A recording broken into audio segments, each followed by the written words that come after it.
శ్రీమాత్రే నమ. జయ గురు దత్తాత్రేయ నమ. ఈ వీడియోలో మనం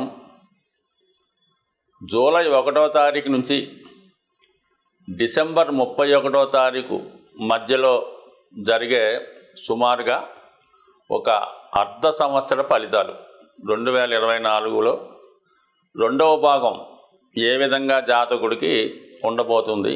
అయితే మనం జనవరి నుంచి జూన్ వరకు జరిగిపోయినటువంటి జాతకాన్ని వాటి యొక్క స్థితిగతుల్ని ఇంకొకసారి రివ్యూ చేసుకొని కనీసం జరిగిపోయినటువంటి పొరపాట్లు అవ్వచ్చు, లాభ నష్టాలు అవ్వచ్చు, ఈ రాబోయే అర్ధ సంవత్సరంలో సరిదిద్దుకునే విధంగా గ్రహాలు ఇస్తున్నటువంటి అవకాశాలు ఏ విధంగా ఉపయోగించుకోవాలి అన్నటువంటి ఉద్దేశంతో ఇది కేవలం ఒక రివ్యూ లాగా, ఒక రివిజన్ లాగా చెప్పడం జరుగుతుంది. రాబోయే జూలై నుంచి డిసెంబర్ మధ్యలో జరగబోయే అర్ధ సంవత్సర ఫలితాలు.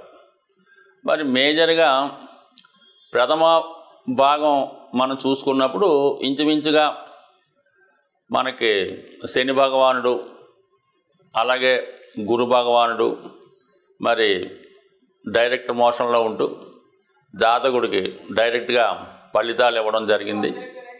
మరి ఈ అర్ధ సంవత్సరంలో మనకి జూన్ 30వ తారీఖు నుంచి సరిగ్గా సెకండ్ హాఫ్ ప్రారంభం అవగానే మనకి శని భగవానుడు మనకి వక్ర గమనంలోకి రావడం జరుగుతుంది. అలాగే మనకి ఈ అక్టోబర్ 9వ తారీఖు నుంచి గురు భగవానుడు వక్ర గమనంలోకి చెందడం జరుగుతుంది. అయితే ఈ వక్ర గమనం చెందడం వల్ల మరి జాతకులకు వచ్చే ఉపయోగం ఏంటి, గ్రహాలకి ఏ విధమైనటువంటి స్వాతంత్రం వస్తుంది అన్న విషయాన్ని గమనిస్తే కర్కాటక రాశి వారికి ఈ రాబోయే 6 నెలల్లో జరిగిపోయినటువంటి 6 నెలల కన్నా, అంటే జనవరి నుంచి జూన్ మధ్యలో జరిగిన దానికన్నా జూలై నుంచి డిసెంబర్ మధ్యలో జరిగే ఫలితాలు ఒక 100% అభివృద్ధికరంగా ఉండే అవకాశం ఉన్నది. మరి ముఖ్యంగా ఏంటంటే దీనికి అష్టమ స్థానంలో సంచరిస్తున్నటువంటి శని భగవానుడు గత కొంతకాలంగా జాతకుడికి కొన్ని అవమానాలు, ఇబ్బందులు, అపవాదులు రావడం జరిగింది. కొంతమందికి ఆరోగ్యపరంగా కూడా ఇబ్బంది రావడం జరిగింది. మరి ఇప్పుడు జూన్ 30వ తారీఖు ఉన్నటువంటి శని భగవానుడు వక్ర గమనం చెందడం వల్ల టెంపరీగా సప్తమ భావంలో ఉన్న ఫలితాన్ని కూడా ఇవ్వడం జరుగుతూ ఉంటుంది. సో అయితే ఈ కారణం వల్ల కొంతవరకు అతి క్లిష్టమైనటువంటి పరిస్థితుల నుంచి ఒక సాధారణ పరిస్థితిలోకి రావడం జరుగుతూ ఉంటుంది. అంటే ఏదన్నా 7వ స్థానం ఇబ్బందిదే, 8వ స్థానం అనేది అతి ఇబ్బందికరమైనది. ఇప్పుడు 7వ స్థానానికి రావడం కొంత రిలీఫ్ మాట. అంటే బాగా ఇబ్బందుల్లో ఉన్నవాడికి సరే ఏదో ఓ బెయిల్ వచ్చింది అనుకుందాం, ఆ విధంగా రిలీఫ్గా ఉండే అవకాశం ఉండదు. మరి ఇక్కడ 7, 8 భావాలు శని భగవానుడు యాక్ట్ చేయడం వల్ల ముఖ్యంగా వివాహ సంబంధించిన విషయాల్లో మరి ఈ వివాహ ప్రయత్నాలు ఏదో విధంగా వాయిదా పడడం జరిగే అవకాశం ఉంది. దంపతుల మధ్య కూడా ఏదో విధమైన ఎడబాటు, చికాకులు వచ్చే అవకాశం ఉంది. ఎక్కువగా ఏంటంటే శని ఎటువంటి ఇబ్బందులు అంటే బంధాన్ని మాత్రం చాలా గట్టిగా పెడతాడు. అంటే ఉద్యోగరీత్యా భార్య ఒక చోట, భర్త ఒక చోట ఉండొచ్చు ఈ సమయంలో.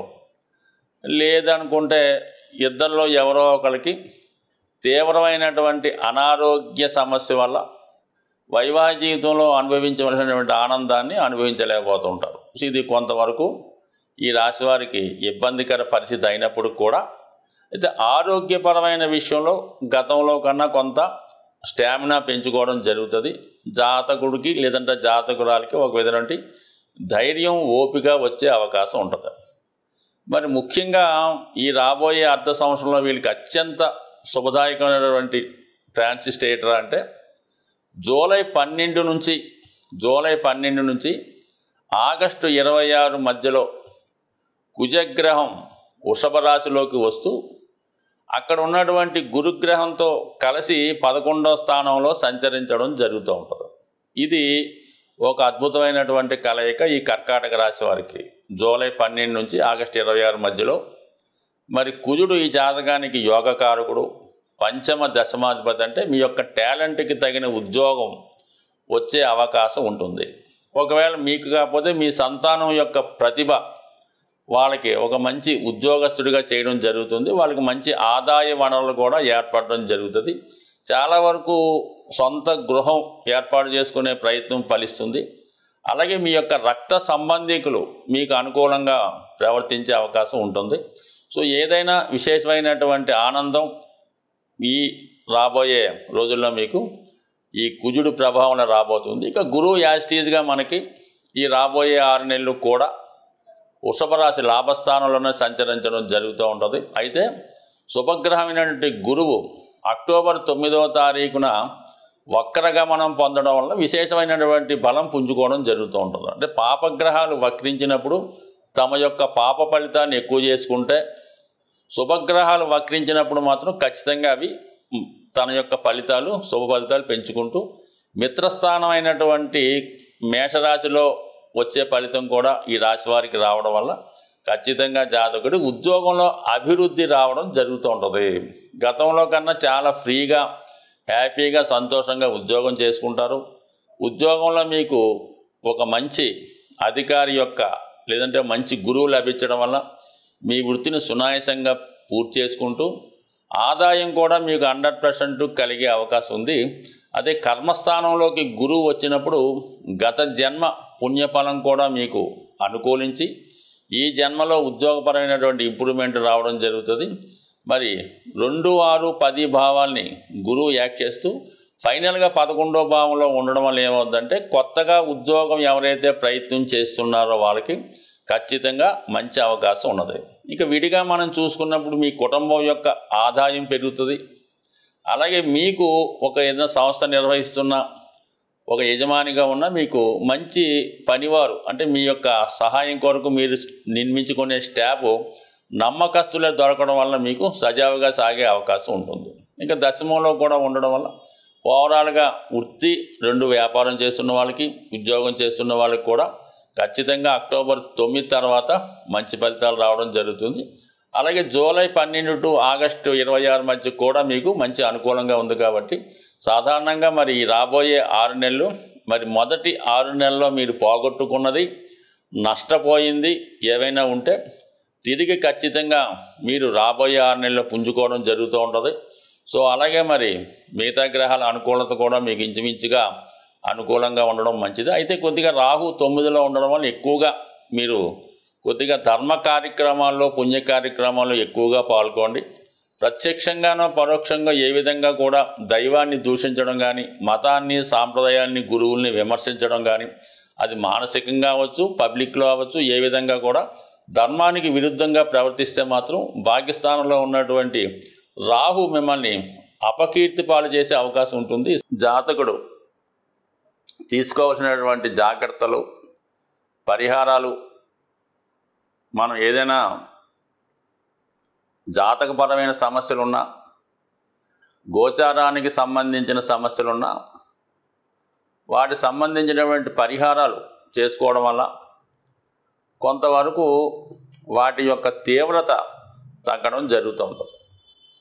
ముఖ్యంగా అన్ని రాశుల వారికి కావలసింది గురుగ్రహ అనుగ్రహం. ఏ భావంలో గురువు ఉన్నా ఖచ్చితంగా ఆ భావాలకు సంబంధించినటువంటి మంచి ఫలితాలు ఇవ్వడం జరుగుతూ ఉంటుంది. అయితే గురుగ్రహ అనుగ్రహం కోసం ఎప్పుడన్నా సరే మీరు గోవుల్ని సేవించడం వల్ల ఎక్కువగా గురువు యొక్క ఆరాధన అంటే మనకి ప్రత్యక్షంగా ఉన్నటువంటి మీకు విద్య నేర్పిన గురువు అవ్వచ్చు.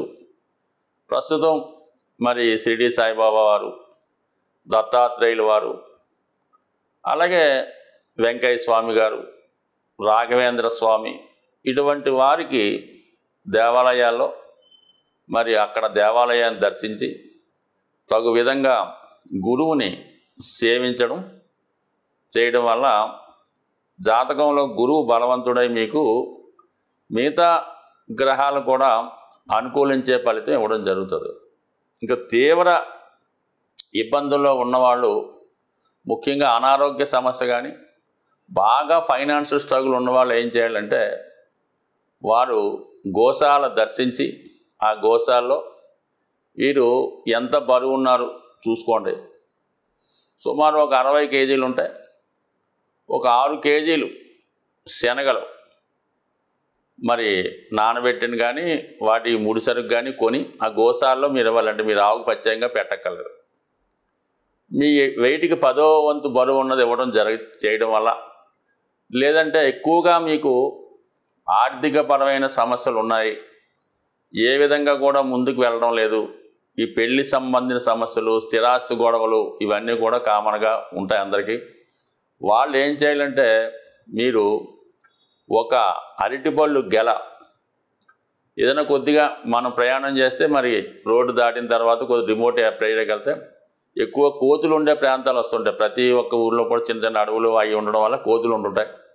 ఆ కోతులకి రోడ్డు మీద కాకుండా సైడు ఈ అరటిపళ్ళు గెలం ఏ పండు ఆ పండు ఎరగొట్టి కోతులకి ఆహారంగా పెట్టడం. ఇంకా ఓపికన్న వాళ్ళు ఏదన్నా సరే అరటిపళ్ళతో పాటు ఈ మొక్కజొన్నలు అవ్వచ్చు, మామిడి పళ్ళు అవ్వచ్చు, ఏవైనా సరే మరి కోతులకి ఆహారం పెట్టడం వల్ల ఆర్థికపరమైన సమస్యలు ఏ సమస్యని ఇంకా నో డౌట్ ఇంకా మీరు కోతులకు ఆహారం పెడితే మీకు ఎంత క్లిష్టమైన సమస్య అయినా 100% పరిష్కారం అయ్యే అవకాశం ఉంటుంది. ఇక అలాగే శని భగవానుడి యొక్క అనుగ్రహం కావాలి. ఏలినాటి శని, అష్టమ శని, వక్ర శని అనేక రకాలు జరుగుతుంటాయి. ఎప్పుడన్నా సరే మీరు శని భగవాన్ అనుగ్రహం కావాలంటే కేవలం శనికి తైలాభిషేకం అలాగే శివుడికి రుద్రాభిషేకం కామన్గా చేసుకోవచ్చు. కానీ ఫిజికల్గా కూడా మీరు కష్టపడవలసి ఉంటుంది. మాన్యువల్గా మీరు చేసుకోగలం అంటే మీరు మాన్యువల్గా ఆ వర్క్ చేసుకోండి. ముఖ్యంగా ఎవరైతే నిరాశ్రులై ఉంటారో, వృద్ధులై ఉంటారో, రోగగ్రస్తులై ఉంటారో వాళ్ళకి మీకు తోచిన విధంగా సేవ చేయగలిగితే సేవ చేయండి. వాళ్ళు ఏదైనా రోడ్డు దాటడానికి అవసరమైతే సహాయపడండి. లేదంటే వారికి కప్పుకోనక దుప్పటి కానీ, తినడానికి మంచి ఆహారం కానీ, ముఖ్యంగా మెడిసిన్స్ వాళ్ళకి ఒక నెలకి 2 నెలలకు సరిపోయే మందులు ఇవ్వడం కూడా ఖచ్చితంగా మీకు శని భగవానుడు అనుగ్రహించే అవకాశం ఉంటుంది. దాని తర్వాత ముఖ్యంగా రాహు ఎక్కువ ఇబ్బందులు పెడుతుంటాడు. అత్యాశ వల్ల దుర్మార్గమైన పనులు చేయడం వల్ల జాతకులకి ఎక్కువగా జైలు శిక్షలు, లేదంటే ఈ ఏదన్నా మర్డర్లో చిక్కుకోవడమో, లేదంటే ఎవరన్నా వాళ్ళని హత్య చేయడం ఇలా జరుగుతుంటుంది. అంటే ఏ కార్యక్రమాలు చేస్తుంటాడో వాడు ఆ విధంగానే మరణిస్తూ ఉంటాడు అన్నమాట. సో అటువంటిది వాటికి రాహు కారణం అవుతుంటాడు. కాబట్టి రాహు యొక్క తీవ్రత తగ్గాలంటే కంపల్సరిగా మరి అమ్మవారి యొక్క ఆరాధన చేసుకోవడం, చండీ హోమం లాంటివి చేసుకోవడం మంచిది. కొద్దిగా ఇబ్బందికరంగా ఉన్న రాహు ఇబ్బందుల నుంచి తప్పుకోవాలనుకుంటే బాగా కార్మికులు లాంటి వాళ్ళకి, కొద్దిగా అలవాటు ఉన్న వాళ్ళకి ఒక క్వార్టర్ మందు బాటిల్, ఒక బిర్యానీ ప్యాకెట్టు ఇవ్వడం వల్ల రాహు ప్రీతి చెందే అవకాశం ఉంది. సో ఇది ఒక విధమైనటువంటి తాంత్రిక రెమెడీగాను, లాల్ కితాబ్ రెమెడీగాను పనిచేసే అవకాశం ఉంది. ఇదో ఏదైనా రెమెడీ అనేది ఖచ్చితంగా పనిచేస్తుంది. అది కూడా మన కర్మను బట్టి, ఈవేళ రేపా ఎల్లుండి అన్నది అది మీ చేసే విధానాన్ని బట్టి, మీ జాతకాన్ని బట్టి కూడా ఉంటుంది. బ్యాంకులో దాచిన ధనం ఏ విధంగా సేఫ్గా ఉంటుందో మనం చేసినటువంటి ప్రతి పరిహారం కూడా అలాగే నిక్షిప్తమై ఉంటుంది. అవసరమైనప్పుడు దాని ఫలితం వచ్చి మీకు దాని యొక్క ఫలితం అందడం జరుగుతుంది. ఏదైనా కర్మ అనుభవించిన తర్వాతే మన యొక్క రెమెడీ యొక్క ఫలితం కూడా అందుతుంది. అయితే పెద్ద సమస్య చిన్న సమస్యతో పోయే అవకాశం ఉంటుంది. స్వస్తి.